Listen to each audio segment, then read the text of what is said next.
அனைவருக்கும் வணக்கம். Astro mind therapy அன்புள்ளங்கள் அனைவரையும் இந்த புதிய வீடியோவில் சந்திப்பதில் பெரும் மகிழ்ச்சி அடைகிறேன். ஆஸ்ட்ரோ மைண்ட் தெரபி சார்பாக மாத அறிவுறுத்தல்கள்ங்கிற வீடியோ ஒவ்வொரு மாதமும் 12 ராசிகளுக்கும் போட்டு வரேன்.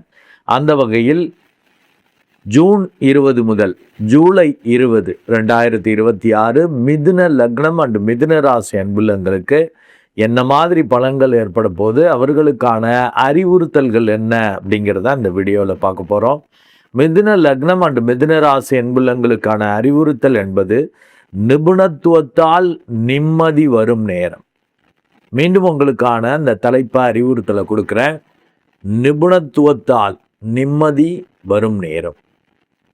இப்போ இந்த தலைப்புலேருந்தே புரிஞ்சிக்கலாம், இந்த நிபுணத்துவம் உங்களிடமிருந்து வெளிப்படும். ஏன்னா சூரியன் புதன் இணைந்திருக்கு, அதன் வழியாக நிம்மதி வரும். பிரச்சனைகள்லேருந்து தப்பிப்பீங்க. பெரிய அளவுக்கு சிக்கல்கள் வராமல் நன்மைகளை அடைகிற மாதிரி. பயந்துக்கிட்டே இருப்பீங்க, பெரிய பாதகம் வந்துடும், பெரிய பிரச்சனை வந்துடும், தொழில் வேலை ரீதியாக சிக்கல் வந்துடும். ஆனால் நடக்காது. உங்கள் நிபுணத்துவத்தால் இப்படி செஞ்சிட்டோம்லன்னு அது மெடிடேட் பண்ணாதான் இந்த நிபுணத்துவ யோகமும் வெளிப்படும். இல்லாட்டி திமிரு தான் வெளிப்படும்.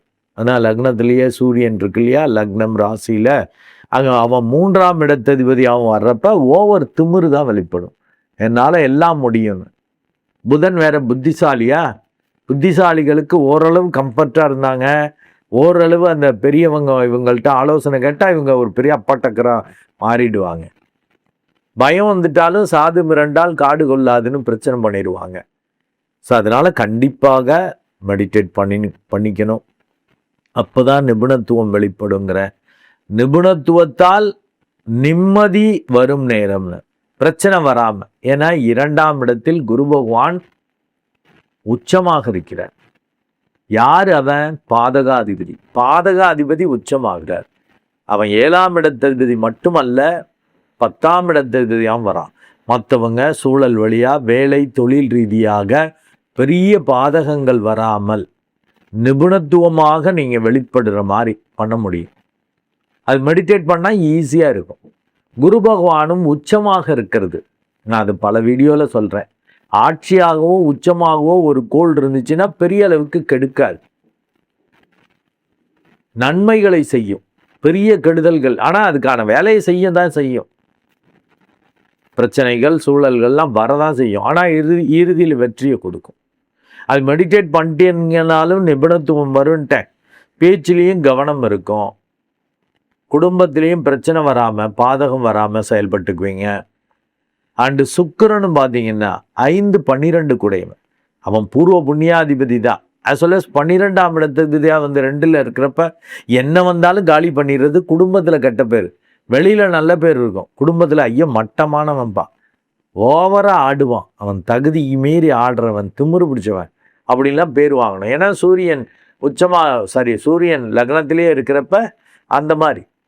புதனும் ஆட்சியாக இருக்கிறப்ப நான் கம்ஃபர்ட்டாக என் வித்தக்காரன் திறமைக்காரன் யார்கிட்ட பேசுகிறோம் என்ன பேசுகிறோன்னு தெரியாமல் ஓவராக பேசி பாதகத்தை வரவழைச்சிக்கிறது, நிம்மதி சந்தோஷத்தை கெடுத்துக்கிறது. ஏன்னா சுக்கிரன் அப்படி 12ஆம் இடத்ததிபதியாக போகிறதால எல்லாத்தையும் இழந்துடுறது, நிம்மதி போயிடுறது, பொருளாதார ரீதியாக சரிவை சந்திப்பது, இப்படிலாம் வரும். ரொம்ப கவனமாக இருக்கணும். 5, 7 வரைக்குமே சுக்கிரன் 2ஆம் இடத்துல இருக்கார். பொருளாதார ரீதியாக குடும்பம் ரீதியாக கவனம் தேவை. ஏன்னா அவங்க வழியாலாம் நல்லது நடக்கும், கெடுத்து விட்டுறாதீங்க. நல்ல பொருளாதார இது வரும், அப்படியே விரயம் பண்ணுறதுக்கான வாய்ப்பு உண்டு. கவனம் தேவை. 5, 7க்கு அப்புறம் அவர் 3ஆம் இடம் வருவார். அது நல்லது. ஓரளவு அலைச்சல் இருந்தாலும், ஓரளவு அப்படி இப்படி 2 வாட்டி போகிறது 3 வாட்டி போகிறதுனாலும் வெற்றி உறுதியாகும், அதிர்ஷ்டம் கிடைக்கும். உங்கள் முயற்சிகள் பலிதமாகும், அதிர்ஷ்டமாக மாறும். ஆனால் கூட யார் இருக்கா? கேது இருக்கார். அது தேவையற்ற ஆராய்ச்சிகள் குழப்பத்தை கொடுக்கும். இந்த முயற்சிகளில் ஒரு குழப்பத்தை, இப்படி ஆயிடுச்சுன்னா அப்படி வந்துச்சுன்னா இப்படி செஞ்சு பார்ப்போமா, அப்படி இப்படின்லாம் 1008 குழப்பம். மெடிடேட் பண்ணிட்டீங்கன்னா அந்த மாதிரி குழப்பம் ஆராய்ச்சி வராது, தப்பிச்சுக்குவீங்க. இந்த ராகுவும் அப்படி ஒரு அதிர்வை உடம்புல கொடுப்பார். ஒரு உள்ளுணர்வு சரியாக பேசும். ஏன்னா லக்னத்துக்கு 9ல் இந்த ராகு இருக்கார் இல்லையா, ராகு சனியை போன்று தான். இப்போ சனி பகவான் ஆட்சியாக இருக்கிற மாதிரி 9ஆம் இடத்ததிபதி 9லேயே ஆட்சி போல் அப்படின்னா மெடிடேஷன் ஒர்க் அவுட் ஆகும். அப்படியே யோகி ஞானி போல் பேசுவீங்க. அப்படி ஒரு கெத்து, அப்படி ஒரு திறமைக்காரனாக இருப்பீங்க. 5-7க்கு அப்புறம் அது நடக்கும். நல்லா மெடிடேட் பண்ணிக்கணும், அந்த முயற்சி பண்ணணும். அப்போ தான் மனசில் நினச்சது அப்படி திருப்தியாக சூப்பராக இருக்கும். நல்ல எல்லாவற்றிற்கும் நன்றி அப்படின்னு கடவுளுக்கு எல்லாவற்றிலும் நன்மை வர்றப்ப நன்றி சொல்ல ஆரம்பிச்சிருவீங்க. சூப்பராக இருக்கும். தயவு செய்து மெடிடேட் பண்ணுங்க, இல்லைன்னா வம்பு. 3ஆம் இடம்ங்கிறது பாதி மறைவு ஸ்தானம் தான். கூடவே கேது இருந்து வேற குழப்புறார். சுக்கிரனும் கேதுவும் இணைவதும் தப்பு. கெட்ட நீச்ச சிக்கல்கள் வரும்.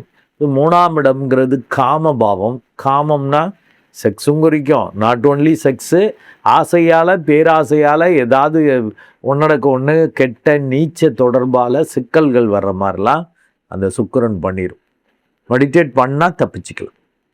உங்கள் லக்னாதிபதி புதனும் பார்த்தீங்கன்னா 22/6 அன்று மிதுனத்திலிருந்து ஆட்சி வீட்டிலிருந்து 2ஆம் இடம் வந்துடுற. அது பரவாயில்லன்னு தான் சொல்ல முடியும். யாரோட சேர்றார்? பாதகாதிபதியோட சேர்றார். உங்களை அறியாமல் சில பாதகங்களை நீங்களே வர வச்சுக்கோங்க. மற்றவங்க ஒரு காரணம் அப்படிதான், நீங்கள் தான் அதை அதிகப்படுத்திக்குவீங்க. நல்லா மெடிடேட் பண்ணிட்டீங்கன்னா தப்பிச்சிக்கலாம். ஏன்னா அந்த புதனும் 30/6 வரைக்கும் தான் அந்த மாதிரி பிரச்சனை பண்ணுவார். அப்புறம் வக்ரம் பெறப்ப உங்களுக்கு ஒரு மாதிரி பயம் வரும், குழப்பம் வரும். ஓவராக பண்ண மாட்டீங்க. ஏன்னா லக்னத்தில் இருக்க சூரியன் கெத்து காட்ட வைப்பார், திமிராக இருப்பார்னால இப்போ குழப்பம் வந்துடும். ஒரு குடியாடுற போல் ஸ்டெடியாக இருந்தால் தானே, ஸ்டெடியே இருக்காது இப்படி. ஆக பேச்சில் தப்பாக பேசிட்டிங்கன்னா ஐயோ பாவம்னு ஆகிடும். ஏன்னா குருவுக்கும் புதனுக்கும் ஆகாது. அவன் 2ஆம் இடத்துல இருக்கிறப்ப குடும்பத்தில் பிரச்சனை, இப்போ பேரை கெடுத்துக்கிறது, பொருளாதார ரீதியாக சிக்கல்களை வரவழைச்சிக்கிறதுன்னு பண்ணிடுவார். இந்த புதன் 5-7 அன்று அஸ்தங்கதமாகிறார். அப்போ பெரியவங்க மூத்தவங்க வழியாக நன்மைகள் நடக்கும். நீங்கள் அவங்கள்ட்ட பகைச்சிக்க கூடாதுல்ல. நீங்கள் பெரிய மனுஷன் மாதிரி பெரியவங்களையா, மூத்தவங்கள, வயசில் பெரியவங்க, அதிகாரத்தில் உள்ளவர்கள், பெரிய மனுஷன்ட்ட நீங்கள் பெரிய மனுஷன் மாதிரி திமிரா திட்டிட்டீங்கன்னா வம்பு. அங்கே கண்ட்ரோல் வேணும். 7/7/2026 அன்று இந்த புதன் வக்ரகதியில் பயணித்து கொண்டிருந்தவர். ஏன்னா 30/6 அன்று வக்ரம் பெறாருன்னா ரிவர்ஸில் வந்து அடுத்த ஒரு 7 நாளில் திரும்ப ஆட்சி வீட்டுக்கு வந்துடுறார். ஆட்சி வக்ரம்ங்கிறது உச்ச பலனை கொடுக்கும். சூப்பராக இருக்கும். உங்கள் வித்தை திறமை வெளிப்படும், நிபுணத்துவம் எக்ஸ்ட்ராடினரியாக வெளிப்படும். அதனால தான் உங்களுக்கு தலைப்பே நிபுணத்துவத்தால் நிம்மதி வரும் நேரம். பிரச்சனையிலேருந்தெல்லாம் தப்பிச்சிருப்பீங்க. பலரும் ஒத்துழைப்பு கொடுக்குற மாதிரி இருக்கும். அப்படி ஒரு சிறப்பாக இருக்கும். இந்த செவ்வாய் கிட்டத்தட்ட 21/6/2026 ஒரு நாள்லேயே அந்த 12ஆம் இடம் வர்றது கொஞ்சம் விபரீத ராஜயோகத்தை ஏற்படுத்தும். எப்படின்னா மெடிடேட் பண்ணிட்டாதான். இல்லாட்டி பகை, விரோதம், பிரச்சனைகளால் நிம்மதி, சந்தோஷம் போகும். ஏன்னா சூரியனும் திமிரா பேச வைப்பார், பகை வரும்னு. ஜாக்கிரதை. 6ஆம் இடத்து 12ல் மறைகிறப்ப ஓரளவு நல்லது தான். வியாதி இருக்காது, பிரச்சனை இருக்காது. பட் நீங்கள் திமிராக இருக்கீங்க, ஸ்ட்ராங்காக, ஆணவம், அகங்காரமாக, பாடி லாங்குவேஜ்லாம் ரொம்ப திமிராக இருக்குது, பேச்சும் ஓவராக பாதகமாக மற்றவங்களுக்கு சிக்கல் வர்ற மாதிரி பேசுகிறீங்கன்னா பார்ட்னரை, பிஸ்னஸ்லாம் கெடுத்துக்கிற மாதிரி ஆகிடும். மெடிடேட் பண்ணிட்டீங்கன்னா ராகு அப்படி ஒரு அனுபவத்தை கொடுப்பாரு. அந்த ஒரு அனுபோதம் கிடைக்கும். உள்ளுணர்வு பேச ஆரம்பிக்கும். ஒரு யோகி ஞானி போல் நீங்கள் வெளிப்படுவீங்க. ஸோ அந்த செவ்வாய் 12ல் இருக்கிறதும் லாபம் வர்றதை நீங்கள் கெடுத்துக்க கூடாது. இல்லை ஆல்ரெடி கிடைத்த லாபத்தை விரயம் பண்ணிடக்கூடாது. ஏன்னா 2ஆம் இடத்ததிபதியும் 5-7 வரைக்கும் அங்கே இருக்கால்ல.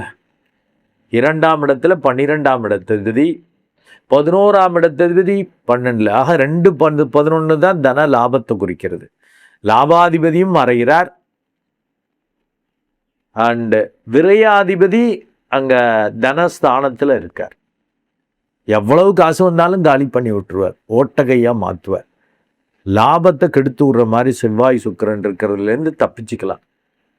நல்லா மெடிடேட் பண்ணிட்டீங்கன்னா நிபுணத்துவம் வெளிப்படும். அழகாக அப்பா லாஸ்ட்லேருந்து தப்பிச்சோம்ப்பா, எப்படியோ தோணுச்சுப்பா, நான் இது மாதிரி செஞ்சேன், இப்படி மாற்றிட்டேன், அதை சரி பண்ணிட்டேன் அப்படிங்கிற மாதிரிலாம் பக்காவாக இருக்கும். அதுக்கு மெடிடேஷனுங்கிறது இட் இஸ் கம்பல்சரி. இந்த சூரியனும் 17/7/2026 வரைக்குமே உங்கள் லக்னத்தில் இருந்து ராசியில் இருந்து உங்களுக்கு திமிரை கொடுப்பார், ஓவர் கான்ஃபிடென்ட்டை கொடுப்பார். மெடிடேட் பண்ணிட்டா தான் கான்ஃபிடென்ட்டாக பிகவ் பண்ணிக்கலாம். இல்லாட்டி ஓவர் கான்ஃபிடென்ட் உடம்புக்கு ஆகாது. உணர்ச்சி வசப்பட்டு பெரியவங்க மூத்தவங்களை பகைச்சிக்கிட்டு சிக்கலை ஏற்படுத்திடுவீங்க. உங்களுக்கு யோகத்தை கொடுக்கக்கூடிய அந்த தர்ம கர்மாதிபதி 10ல் இருக்கிறது ஓரளவு தான் நல்லது. 3, 6, 11 இருந்தால் தான் சிறப்பாக இருக்கும். தொழிலில் என்ன ஆகும், திமிரு ஓவராக பேசிட்டிங்கன்னா தொழிலில் ஒரு தடுமாற்றம், தடங்கல்கள், குழப்பங்கள், தொழில் வேலை ரீதியாக அறியாமை வெளிப்படுவது அப்படிலாம் வந்துடும். நல்ல மெடிடேட் பண்ணிட்டீங்கன்னா இந்த ராகு தகுதிக்கு மீறிய வெற்றி, தகுதிக்கு மீறிய செல்வம், தகுதிக்கு மீறிய பெயர் புகழ் கிடைக்கிற மாதிரி பண்ணிடுவார். இந்த ராகும் சனியும் அப்படி சூப்பராக பண்ணிடுவாங்க. இந்த தர்ம கர்மாதிபதி 10ல் இருக்கிறது, சரி 8, 9 குடைவன் 10ல் இருக்கிறது, தர்ம கர்மாதிபதி யோகம் வெளிப்படுற மாதிரி ஆயிடும். ஆச்சரியமா இருக்கும். பங்குதாரர்கள்ட்ட பிரச்சனை வேண்டாம். சூழல் அப்படிதான் இருக்கும், வெறுப்பேற்றுற மாதிரி தான். அறியாமையால் செய்வாங்க, இல்லை வேணும்னே வம்பளப்பாங்க. நீங்களே வேற பயந்தாங்களையா, உணர்ச்சி வசப்பட்டு ஏதாவது எடுத்தேன் கவுத்தேன்னு பெரியவங்க மூத்தவங்களை பகைச்சிக்கிறது, இல்லை பார்ட்னரை பகைச்சிக்கிறது, இல்லை வேலை தொழில் ரீதியாக சரியாக முறையாக செயல்படாமல் அறியாமையால் கெடுத்துக்கிறதுங்கிறதெல்லாம் வரும். நல்லா மெடிடேட் பண்ணிக்கங்க. 3ல் உள்ள கேது அப்படி ஒரு அந்த அனுபோதத்தை ஒரு யோகி போல், இல்லாட்டி ஞான கிறுக்கனாக மாற்றிடுவேன். வெட்டி பேச்சு, வெட்டி வதண்டாவாதம், ஏட்டிக்கு போட்டி செய்கிறது, அவன் அதை செய்கிறானா நான் இதை செய்வேன், அப்படி இஷ்டத்துக்கு செய்கிறதெல்லாம் வரும். சுக்கிரனும் போய் சேர்றாரா 5, 12 குடையவன், எதிர்பாலினத்தையும் கவனம்ட்டேன். தேவையற்ற ஏட்டிக்கு போட்டி வேலை பார்த்துட்டு இருந்தீங்கன்னாக்க விரையந்தான் ஆகும். இது திமிரா வேற 17/7 வரைக்குமே சூரியன் அங்கே இருக்கிறது திமிரை கொடுக்குன்றிருக்கேன், ஜாக்கிரதை. நல்லா மெடிடேட் பண்ணிக்கங்க, மனசு சமநிலையில் இருக்கும், திமிரு வராது. எதையும் ஒரு நிதானமாக எல்லாம் அவன் அருள்னு பிகவ் பண்ணிங்க. பாதகாதிபதி உச்சமாக இருக்கிறது, பெரிய அளவுக்கு பாதகங்கள் மற்றவங்க சூழல் வழியாவோ தொழில் வழியாவோ வராமல் பாதுகாத்துக்கலாம். இல்லாட்டி கஷ்டம். Meditation it is compulsory. அப்போ தான் அந்த நிபுணத்துவம் வரும், சமநிலையில் இருப்பீங்க. திமிராக இருந்தீங்கன்னா ஓவர் கான்ஃபிடென்ட்டு, இல்லாட்டி ஓவராக பயம், 2 இருந்தாலும் வம்பு தான். பதட்டம் வந்தாலும் காரியம் சிதறிடும். பதறாத காரியம் தானே சிதறாதும்பாங்க. அது மாதிரி ஓவர் கான்ஃபிடென்ட்டு திமிரில் அதிரடியாக தடார்பிடான்னு பண்ணிங்கன்னா நீங்கள் அந்தளவுக்கு வெயிட்டு கிடையாது. புதன் ஆண் கோளாக இருந்தால் ஓகேங்களாம், பெண் கோளாக இருந்தாலும் ஒரு அடக்கம் இருக்கும். நீங்கள் இப்படி அப்படியும் உள்ள ஆள், சிக்கலாயிடும். தயவுசெய்து மெடிடேட் பண்ணுங்கள். நன்றி அன்புள்ளங்களே. மீண்டும் ஒரு நல்ல வீடியோவில் உங்களை சந்திக்கிறேன். அதுவரை உங்களிடமிருந்து வணக்கம் கூறி விடைபெறுவது உங்கள் அன்பு டாக்டர் குழந்தை ஆர் கணேசன். நன்றி, வணக்கம்.